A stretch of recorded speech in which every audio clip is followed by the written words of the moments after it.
와, 이 추억의 사운드. 안녕하세요, IT의 진심인 남자 디노입니다. 오늘은 전설의 시작이라 할 수 있는 갤럭시 S2 다시 한번 살펴볼까 합니다. 디노 채널 새로운 컨텐츠를 시작하고자 들고 왔는데 다시 보는 유물 컨텐츠라고 반응이 좋으면 계속해서 많이 올려볼까 합니다. 아무튼 다시 본론으로 돌아와서 S2가 정말 전설의 폰이자 갤럭시 전성기의 시작이라 볼 수 있는 아주 역사적인 스마트폰이라 생각이 드는데 빠르게 살펴볼게요. 그리고 7월 아이패드 미니 6세대 구독자 이벤트도 고정 댓글에 진행 중이니 많은 참여 부탁드립니다. 외관부터 살펴보면 요즘에는 역사 속으로 사라져버린 것들이 많이 있는데, 소재부터 모든 프레임에 플라스틱 소재를 사용했는데 장점은 무게가 상당히 가볍다는 점이 있지만 반대로 내구성이 아무래도 알루미늄이나 스테인리스 소재보다는 약하기 때문에 찍힘이나 스크래치에 약하다는 단점이 있긴 하지만 겔2는 내구성 하나는 정말 끝내줬죠.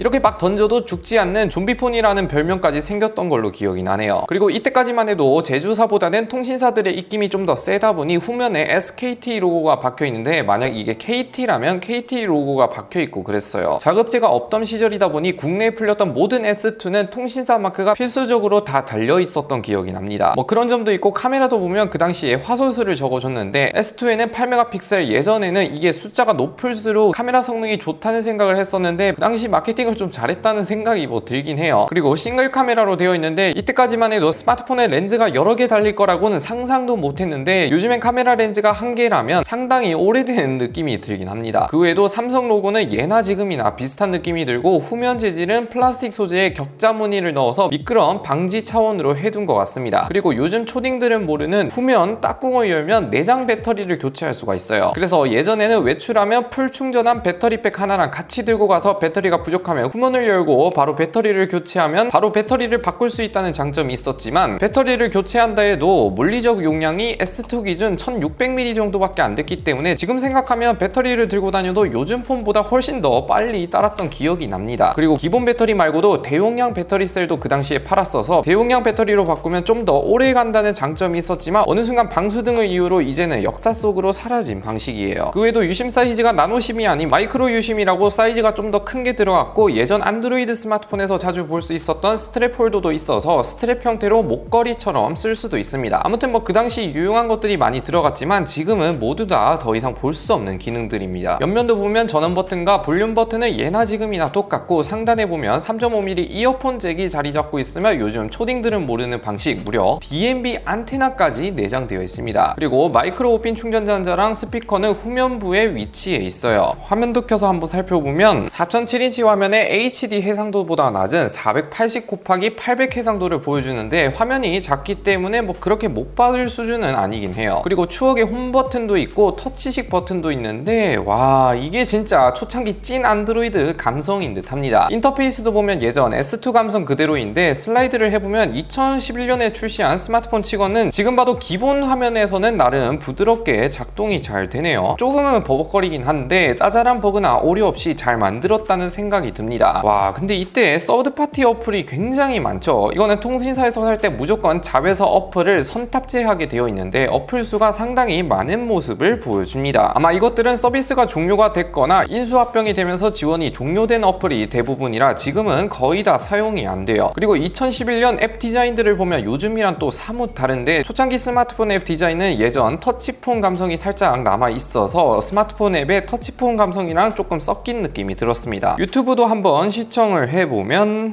이거는 아쉽게도 보고 싶지만 S2 안드로이드 버전이 너무 낮기 때문에 지금은 유튜브 자체를 지원하지 않는 것 같습니다. 전화 인터페이스도 보면 이게 진짜 진또배기 감성 아닌가. 이런 거 말고도 DMB도 한번 틀어볼까요? 여기 상단 쪽에 안테나를 뽑으면 바로 시청을 할 수 있게 되어 있는데, 이 시기에 출시한 안드로이드 스마트폰 대부분이 이런 안테나가 달려 있었죠. 시청을 해보면 11년 된 스마트폰으로도 문제없이 시청을 할 수가 있습니다. 이렇게 안테나 방식이었다가 어느 순간 이어폰 형태로 바뀌었다가 최근 S20부터는 거의 단종 직전까지 된 방식이라 볼 수 있어요. S2가 출시했을 때는 3G 방식으로 그 당시 유튜브 같은 걸 볼 때마다 계속 끊겼기 때문에 DMB가 그때까지는 대세였지만 LTE가 출시한 뒤로부터는 DMB는 거의 안 보게 되고, 스트리밍 시대가 시작되면서 역사 속으로 점점 사라지고 있는 방식이라 보시면 됩니다. 이것도 조만간 서비스를 종료하지 않을까라는 생각이 개인적으로 듭니다. 이제 기본 카메라도 구경해보면 인터페이스가 굉장히 구수한 느낌이 드는데 플래시 기능과 동영상, 사진 촬영 매우 단순한 형태로 되어 있어요. 사진도 몇 장 찍어보면 정말로 요즘 폰과 비교해볼 때 카메라는 장족의 발전이 이루어졌습니다. S2로 사진을 찍으면 모든 게 뭔가 10년 전, 20년 전 오래된 느낌이 드는 화질과 색감을 보여주네요. 동영상도 보면 촬영을 할 때마다 실시간으로 촬영 용량을 보여주는데 이때 동영상은 그냥 촬영이 된다는 의의가 있었기 때문에 예전에도 그렇게 좋지 못했던 기억이 나네요. 그 외에도 인터넷도 한번 해볼까요? 아직까지 어느 정도 작동을 잘 하네요. 로딩 속도가 다소 느리긴 한데 간단 검색은 어느 정도 지금도 잘 됩니다. 그런데 스마트폰은 예나 지금이나 서드파티 어플이 아무래도 좀 더 느린 느낌이 들긴 해요. 소리도 보면 요즘 폰이야 모두 다 충전 단자 옆에 위치해 있지만 이때 스마트폰들은 제조사마다 스피커 위치가 다 제각각이어서 S2는 뒷판에 위치해 있는데 이 부분에서 소리가 납니다. 와, 이 추억의 사운드 한국인이라면 무조건 들어봤을 법한, 모르면 간첩 소리 듣는 벨소리까지 오랜만에 들어봤는데 벨소리는 진짜 대박이네요.